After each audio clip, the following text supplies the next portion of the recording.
हाय दोस्तों, मैं आशा करता हूँ आपका सी टेट के एग्ज़ाम्स की तैयारी बहुत ही अच्छी तरह चल रही होगी, क्योंकि अब हमारे पास मात्र एक हफ्ते का वक्त बचा हुआ है, जो अब रिवीजन का टाइम है। हम लोगों ने अभी तक जितने भी तैयारी की है और जो इम्पोर्टेंट टॉपिक्स है, जो भी इम्पोर्टेंट क्वेश्चन है, उसको ही पढ़ने का टाइम है। इसीलिए मैं सी टेट के द्वारा पूछा गया ऑफलाइन और ऑनलाइन जो भी 10 ईयर्स का बैक का जो भी पूछा गया इंपॉर्टेंट क्वेश्चन है, जो बार बार रिपीट होती हैं, वही सब क्वेश्चन मैं यहाँ पर लेकर के आया हूँ, ताकि एग्जाम्स में आपको एक भी क्वेश्चन जो है वहाँ मिस ना हो और आप सभी क्वेश्चन वहाँ पर अच्छी तरह से करके आएँ और पास करके आएँ। ठीक है, तो चलिए ज़्यादा टाइम को वेस्ट ना करते हुए आज का पहला क्वेश्चन यहाँ पर देख पा रहे होंगे कि ऐसी राजनीतिक व्यवस्था जिसमें एक से ज़्यादा स्तर की सरकार होती है उसे क्या कहते हैं। तो देखिए, जैसे कि हम लोग भारत देश का नियम ले लेते हैं, तो भारत में जो है वहाँ पर 3 स्तर पर इलेक्शन होते हैं। एक होता है जिला, ठीक, हम लोग जैसे मुखिया का चुनाव होता है वो। एक होता है राज्य, जैसे कि मुख्यमंत्री, और तीसरा होता है केंद्रीय, जिसमें प्राइम मिनिस्टर चुना जाता है। तो यह टोटल कितने स्तर के हो गए? यह 3 स्तर की सरकारें होती हैं। तो उसी तरह बोल रहा है कि ऐसी राजनीतिक व्यवस्था जिसमें एक से ज़्यादा सरकार होती है उसको क्या कहते हैं? उसको कहते हैं संघवाद। क्या कहते हैं? संघवाद। वैसी जगह जहाँ एक से ज़्यादा स्तर की सरकारें होती हैं उनको संघवाद कहा जाता है। ठीक है दोस्तों, आप सभी क्वेश्चन अच्छी तरह से देखते चलिएगा। चलिए अगला क्वेश्चन देख लेते हैं। यहाँ पर भारत में ग्राम पंचायत कितने वर्षों के कार्यकाल के लिए चुना जाता है? तो देखिए, भारत में जितने भी इलेक्शंस होते हैं मेनली जो है वो 5 ईयर्स के लिए ही इलेक्ट होते हैं। जैसे कि कोई मुखिया का चुनाव, सरपंच का चुनाव, मुख्यमंत्री का चुनाव या प्राइम मिनिस्टर का चुनाव जो भी होता है, सभी कितने साल के लिए इलेक्ट होते हैं? 5 साल के लिए चुने जाते हैं। सिर्फ राज्यसभा का जो मेंबर होते हैं उनको कितने साल के लिए बनाया जाता है? उनको 6 साल के लिए बनाया जाता है, सिर्फ राज्यसभा को। बाकी सब जितने भी होते हैं वो 5 साल के लिए होते हैं। तो हमारा यहाँ पर आंसर हो जाएगा ऑप्शन नंबर 1, 5 ईयर्स। ठीक है, ग्राम पंचायत कितने वर्ष के लिए कार्यकाल चुना जाता है? 5 सालों के लिए। ठीक है, ग्राम पंचायत से बहुत ही जो है यहाँ पर क्वेश्चन आपको देखने को एग्जाम्स में मिलेगी एसएसटी पेपर में। चलिए अगला क्वेश्चन यहाँ पर हम लोग आगे देख लेते हैं कि पुलिस थाने के प्रभारी का पदनाम क्या है? पुलिस थाने, जैसे कि पुलिस स्टेशन में जो होते हैं सबका, जैसे कांस्टेबल होता है, एसआई होता है, सभी तरह का अलग अलग वहाँ पदभार होते हैं। तो पूछा यहाँ के पुलिस थाने के प्रभारी को क्या कहते हैं? तो प्रभारी का पदनाम जो है वो उसको बोला जाता है स्टेशन हाउस अफसर। क्या बोला जाता है? स्टेशन हाउस अफसर उनको कहा जाता है। पुलिस थाने के प्रभारी का पदनाम है स्टेशन हाउस अफसर। ठीक है दोस्तों, आप अच्छी तरह से सभी क्वेश्चन देखते चलिएगा। देखिए अगला क्वेश्चन अच्छी तरह से देखते हैं, इसका विश्लेषण करने की जरूरत पड़ेगी। हिंदू अधिकार अधिनियम में लाए गए 2005 के संशोधन निम्नलिखित में से क्या मुहैया कराया गया है? हिंदू अधिकार अधिनियम 2005 के संशोधन में, तो देखिए हिंदू अधिकार अधिनियम 2005 के तहत जो है यहाँ पर एक स्त्रियों के यहाँ पर जो है एक तरह से शक्ति दी गई थी, उनको प्रदान किया गया था। जैसे कि मान लीजिए कोई पिता है, उनके 2 संतानें हैं, एक पुत्री, एक स्त्री है और एक पुरुष है। ठीक है, एक पुत्र पुत्री हैं। तो अधिकतर जो मेनली क्या होता है, उनको जो जायदाद मिलता है वो किसको दिया जाता है? पुरुष को दिया जाता है। किसको दिया जाता है? पुरुष को, और स्त्री को वहाँ पर नहीं देते। लेकिन हिंदू अधिकार अधिनियम 2005 के संशोधन के तहत जो है यहाँ पर स्त्रियों को अब यहाँ पर क्या मिलने जाने लगा? जितना भी संपत्ति है उसका 50% यहाँ पर मिलने लगा। ये अधिकार जो है हिंदू अधिकार अधिनियम 2005 के तहत दिया गया। अगर कोई स्त्री चाहे तो वो अपने पिता के संपत्ति में से आधा हिस्सा जो है, जो भी उनका हिस्सा जितने भी पर्सन होंगे उनको वहाँ पर दिया जाएगा। तो चलिए ऑप्शन में देख लेते हैं यहाँ किस में है। ऑप्शन नंबर 2 में यहाँ देख पा रहे महिलाओं को पारिवारिक संपत्ति में बराबर की हिस्सेदारी का अधिकार। तो महिलाओं को जो है परिवार के संपत्ति में बराबर का हिस्सेदार किसके तहत दिया गया? हिंदू अधिकार अधिनियम 2005 के तहत। ठीक है, ये बहुत इंपॉर्टेंट क्वेश्चन है, सबको अच्छी तरह से नोट कीजिएगा। चलिए अगला क्वेश्चन देख लेते हैं। अत्याचार निवारण अधिनियम 1989 को निम्नलिखित समुदायों को न्याय दिलाने के लिए पारित किया गया था। ये जो अत्याचार निवारण अधिनियम जो 1989 है, उसमें जो है जो जंगलों में जो मनुष्य निवास करते थे जंगल में, और जो निचली दबी कुचली जाति के जो इंसान थे उनको जो है इसमें न्याय दिया गया। जैसे कि जंगल में कौन रहते हैं? दलित आदिवासी लोग रहते हैं, एक हो गया आदिवासी लोग, और जो और जो मेनली है एससी का जो कास्ट के होते हैं, शेड्यूल कास्ट का, जैसे कि महार, दलित, ये सब जो भी दलित वर्ग में आते हैं उनको जो है न्याय दिलाने के लिए अत्याचार निवारण अधिनियम 1989 में जो है यहाँ पर न्याय इनको दिया गया था। तो किनको किनको दिया गया? एक है आदिवासी जो जंगल में रहते थे, और दूसरा दलित। कौन? दलित। तो हमारा आंसर हो जाएगा ऑप्शन नंबर 3, आदिवासी एंड दलित। ठीक है, चलिए अगला क्वेश्चन यहाँ पर, अगला प्रश्न यहाँ देख लेते हैं कि निम्नलिखित में से कौन सी नीति सामाजिक न्याय को प्रोत्साहित करती है? अच्छी तरह से देखिए, प्रोत्साहित का पूछा, मतलब पॉजिटिव हमसे यहाँ आंसर पूछा गया है। तो देखिए पहला ऑप्शन देख लेते हैं, ए और बी। सरकारी नौकरी में सूचित दलित जाति में उम्मीदवार को आरक्षण देना, न्यूनतम मेहताना कानून पारित करना। तो देखिए यहाँ किससे बोला है? नीति सामाजिक न्याय को प्रोत्साहित करने के लिए। मतलब अगर कोई मनुष्य या कोई समाज जो नीची जाति का है उसको कोई सपोर्ट नहीं दिया जा रहा आगे बढ़ने के लिए, तो उसको उत्थान करने के लिए जो सपोर्ट चाहिए, प्रोत्साहित चाहिए, उसके करने के लिए क्या होगा? उस इंसान को थोड़ी सी आरक्षण देने होगी, सपोर्ट देनी होगी। तो जो पहला है ऑप्शन, सरकारी नौकरी में दलित जाति के उम्मीदवार को आरक्षण देना, ये एक सही है, पहला सही है। न्यूनतम मेहताना कानून पारित करना, मतलब एक लिमिट पेमेंट होना चाहिए कि इतना पेमेंट दिया ही जाएगा, तो ये भी जो है ऑप्शन सही है। तो ऑप्शन नंबर 3 जो है, ए और बी दोनों यहाँ पर सही है। नीति सामाजिक जो है यहाँ पर न्याय को प्रोत्साहित करती है, ऑप्शन नंबर ए और बी दोनों। ठीक है, चलिए अगले प्रश्न की तरफ चल देते हैं। यहाँ पर देखिए अगला प्रश्न है कि 18वीं शताब्दी के अंतिम चरण में बम्बई, मद्रास और बंगाल प्रेसिडेंसी का विकास ईस्ट इंडिया कंपनी के किस व्यापारिक केंद्रों से हुआ है? ठीक है, देखिए दोस्तों मैं ज़्यादा यहाँ पर बातें नहीं कर रहा हूँ और जल्दी इसलिए कर रहा हूँ कि ज़्यादा से ज़्यादा टॉपिक और क्वेश्चंस को यहाँ पर कवर कर सकूँ। अगर आपको वीडियो अच्छा लगता है तो प्लीज़ एक बार लाइक और शेयर जरूर कीजिएगा और सब्सक्राइब चैनल को जरूर कर लीजिएगा। ठीक है, चलिए इसका ऑप्शन देख लेते हैं कि क्या बोला है कि बम्बई, मद्रास और बंगाल प्रेसिडेंसी का विकास ईस्ट इंडिया कंपनी के व्यापारिक केंद्रों से हुआ है। तो देखिए उस समय जो 3 जोन थे, एक बम्बई, मद्रास और बंगाल प्रेसिडेंसी था।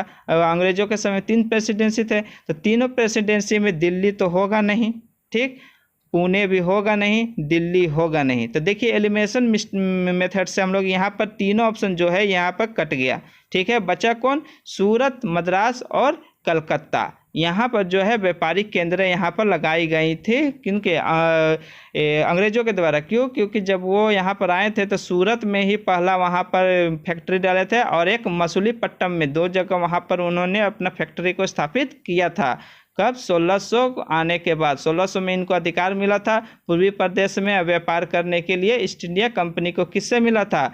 तो एलिजाबेथ के द्वारा इनको मिला था व्यापार करने के लिए ईस्ट इंडिया कंपनी को। ठीक है, चलिए कब? 1600 में।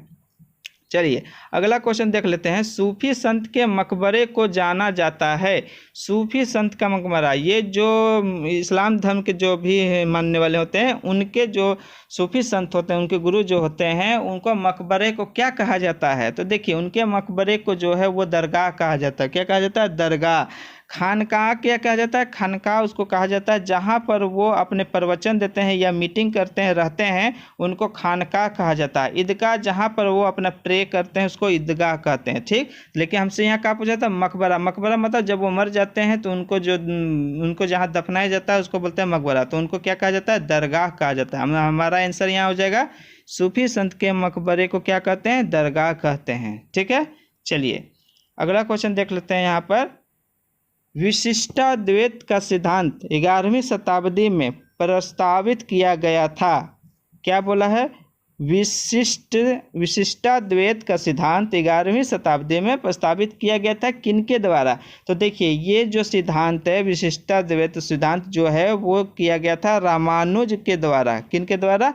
रामानुज जी के द्वारा जो है विशिष्टाद्वैत का सिद्धांत जो है वो प्रस्तावित किया गया था। ठीक है, चलिए अगला क्वेश्चन देख लेते हैं यहाँ पर कि निम्नलिखित में से कौन सी नीति सामाजिक न्याय को प्रोत्साहित करती है? तो देखिए दोस्तों ये वाला क्वेश्चन जो है रिपीट हो चुका है यहाँ पर कि सरकारी नौकरी को सूचित उम्मीदवार को आरक्षण देना और न्यूनतम मेहताना कानून को पारित करना, जो है ये दोनों ऑप्शन जो है सही है, इसलिए ऑप्शन नंबर 3 यहाँ पर ए और बी दोनों सही होगा। ठीक है, चलिए अगले क्वेश्चन की तरफ चलते हैं हम लोग। ज़्यादा से ज़्यादा क्वेश्चन मैं कराने की कोशिश कर रहा हूँ, क्योंकि अब हमारे पास ज़्यादा वक्त है नहीं, इसीलिए आप जितने भी क्वेश्चन हैं सभी को अच्छी तरह से रिवीजन करके ही जाइएगा। चलिए अगला क्वेश्चन देखते हैं यहाँ पर, भारतीय संविधान की व्याख्या का अंतिम अर्थ निर्णायक किसे माना जाता है। तो देखिए, भारतीय संविधान को व्याख्या करने का अधिकार जो है वो सिर्फ एक ही के पास है। वो कौन है? ना ही संसद, ना ही राज्यसभा और ना ही राष्ट्रपति। ये किसके पास है? सिर्फ ये है न्यायपालिका के पास। किसके है? न्यायपालिका के पास ये अधिकार दिया गया है कि वो भारतीय संविधान की व्याख्या कर सके। ठीक है, और अगर कोई कानून भी बनता है संविधान के रिगार्डिंग, अगर न्यायपालिका को लगे कि ये संविधान के अनुसार नहीं है तो उस कानून को ये निरस्त भी कर सकते हैं। ठीक है, तो यहाँ पूछा है कि भारतीय संविधान की व्याख्या का अंतिम अर्थ निर्णायक किसे माना जाता है, या व्याख्या करने का अधिकार किसके पास है? तो वो है न्यायपालिका के पास। ठीक है, आंसर हो जाएगा हमारा न्यायपालिका।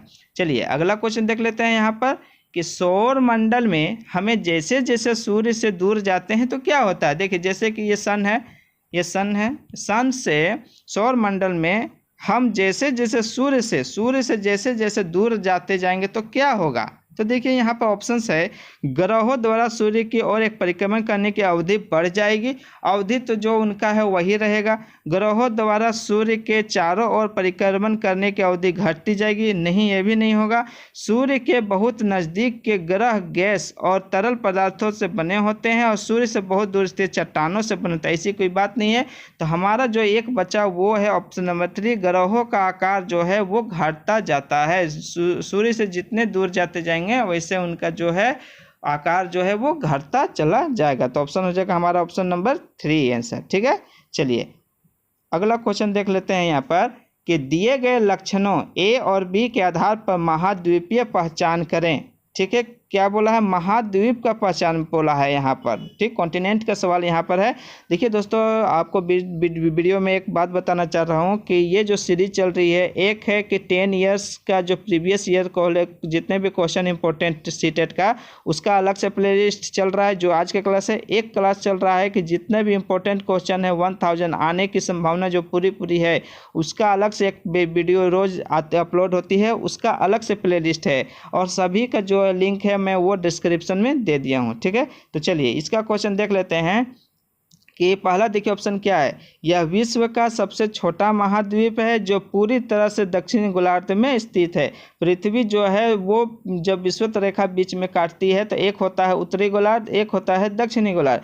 तो वो छोटा महाद्वीप बोल रहा है, तो सबसे छोटा महाद्वीप तो वैसे भी कौन होता है? सब क्वेश्चन से ही पकड़ लीजिए, इतना दक्षिणी गोलार्ध उत्तरी गोलार्ध को मत रखिए। यहाँ देखिए क्या बोला, सबसे छोटा महाद्वीप। तो सबसे छोटा महाद्वीप कौन होता है? सबसे छोटा महाद्वीप तो एक ही है, ऑस्ट्रेलिया है। इसे द्वीपीय महाद्वीप भी कहते हैं। तो ऑस्ट्रेलिया को ही क्या कहते हैं? द्वीपीय महाद्वीप भी कहते हैं। आपको यहीं से क्वेश्चन पकड़ में आ जानी चाहिए थे कि विश्व की सबसे छोटी महाद्वीप कौन है? सबसे छोटा महाद्वीप कौन है? ऑस्ट्रेलिया है। ठीक है, तो हमारा आंसर हो जाएगा ऑप्शन नंबर 2। आपको इतना जो है विश्लेषण या जो भी क्वेश्चन था कथन, इतना पढ़ने की भी आवश्यकता नहीं थी। सिर्फ यहाँ पर ही क्वेश्चन छुपा हुआ था, उसको पढ़ लेते तो आपका आंसर तुरंत यहाँ निकल के आ जाएगा कि ऑस्ट्रेलिया होगा। ठीक है, एग्जाम्स में भी आप अच्छी तरह से क्वेश्चन को देखिएगा। ठीक, चलिए अगला क्वेश्चन यहाँ देख लेते हैं कि औपनिवेशिक काल के दौरान महिलाएं जाति एवं सुधार के संदर्भ में निम्नलिखित से कौन सा विकल्प गलत है। देखिएगा अच्छी तरह से क्वेश्चन को अच्छी तरह से यहाँ देखिए मैंने मेंशन भी किया है कि गलत है, मतलब आपको यहाँ पर नेगेटिव क्वेश्चन बोलना है। कौन नेगेटिव? इसमें जो भी है उसको आपको खोजना है। ठीक, चलिए पंडिता रामाबाई ने पूना में एक विधवा गृह की स्थापना की थी। नहीं, प्राचीन यहाँ पर जो है ये यहाँ पर नहीं होगा क्योंकि ये सही है। ठीक है, प्राचीन ग्रंथों के सुधारकों को एक नए कानून बनवाने में मदद मिली है। ये भी जो है यहाँ पर सही है, लेकिन ये ऑप्शन यहाँ होगा नहीं क्योंकि हमको यहाँ क्या गलत जो इसमें होगा वही आंसर हमको चुनना है। विद्यासागर ने विधवा विवाह का सुझाव दिया था, ये भी सही है। लेकिन जो यहाँ प्रार्थना समाज ने केवल हिंदू ग्रंथों पर विचार विमर्श किया, यही जो है नेगेटिव है। आपने अगर पेडागोजी का सवाल कभी किया होगा तो उसमें जो वर्ड केवल कहीं आपको नज़र आ जाए तो वो नेगेटिव होती है। इसी तरह आप अगर एग्जाम में आपके पास टाइम ना बचे और क्वेश्चंस बच जाए तो आप इसी तरह टैग वर्ड देख करके ऑप्शन को आप वहाँ टिक कर दीजिएगा, आपका 99% जो है वो वहाँ पर करेक्ट हो जाएगा। ठीक है, तो हमारा आंसर हो जाएगा केवल ना होकर के यहाँ पर क्या होगा, ऑप्शन जो है 4 प्रार्थना समाज ने केवल हिंदू ग्रंथ पर विचार विमर्श किया था, यही नहीं होगा, यही गलत आंसर है यहाँ पर। ठीक है, तो हमारा आंसर हो जाएगा ऑप्शन नंबर 4। ठीक है, चलिए अगला क्वेश्चन देख लेते हैं। चोल मंदिर धार्मिक, सामाजिक एवं सांस्कृतिक जीवन के केंद्र थे। हाँ, केंद्र थे। चोल मंदिर जितने भी थे वो धार्मिक, सामाजिक और संस्कृति के ही केंद्र थे। ठीक है, चलिए दूसरा है, चोल कांस्य प्रतिमाएं देवी देवताओं की थी, पर कुछ प्रतिमाएं भक्तों की भी थी। जी, जितने भी वहाँ पर प्रतिमाएं देवी देवता की थी, साथ ही साथ वहाँ पर जो उनके भक्त जो थे उनकी भी मूर्ति वहाँ पर बनाई जाती थी। ठीक है, तो ऑप्शन नंबर 1, ऑप्शन नंबर 2 ये दोनों सही होगा। तो देखिए कहाँ पर है ये, देखिए ऑप्शन नंबर ए और बी दोनों सही है और ए का सही स्पष्टीकरण बी कर रहा है। तो हमारा जो होगा ऑप्शन नंबर 3 होगा। ठीक है, ऑप्शन नंबर 3, ए और बी दोनों सही है, ए का सही स्पष्टीकरण बी कर रहा है। ठीक है, चलिए अगला क्वेश्चन देख लेते हैं। यहाँ पर एक महान पाषाण कब्रों में 2 कंकालों का अवशेष थे, दोनों में से महिला के कंकाल का अनुमान लगाने हेतु देखना होगा। देखिए क्या बोल रहा है क्वेश्चन कि एक महापाषाण कब्र जो मिला है, वहाँ पर महापाषाण किधर होता है, भारत के दक्षिण की तरफ मिला था। पाषाण कितने थे, एक थे पूरा पाषाण काल, मध्य पाषाण काल और नवपाषाण काल, और ये जो महापाषाण काल है ये भारत के दक्षिण की तरफ जो है खोज हुआ था। ठीक है, तो वही पूछ रहा है कि महापाषाण कब्र में, महापाषाण के समय का जो कब्र था वहाँ पर 2 कंकालें मिली हैं। ठीक, और उस कंकाल में महिला की कौन कंकाल है उसको हम लोग कैसे पता करेंगे, उसी का यहाँ पर ऑप्शंस दिया है, उसको चुनना है। ठीक है, तो देखिए हड्डियों की संरचना देखकर, कंकालों के साथ मिले आभूषण देखकर, कंकालों का आकार देखकर, या कंकालों के साथ मिले खाना पकाने के बर्तन देखकर। देखिए अगर मान लीजिए कंकाल है 2 गो, तो कंकालों के साथ आभूषण मिला तो उस समय तो आभूषण महिला और पुरुष दोनों पहनते थे, तो इससे तो पता नहीं चलेगा।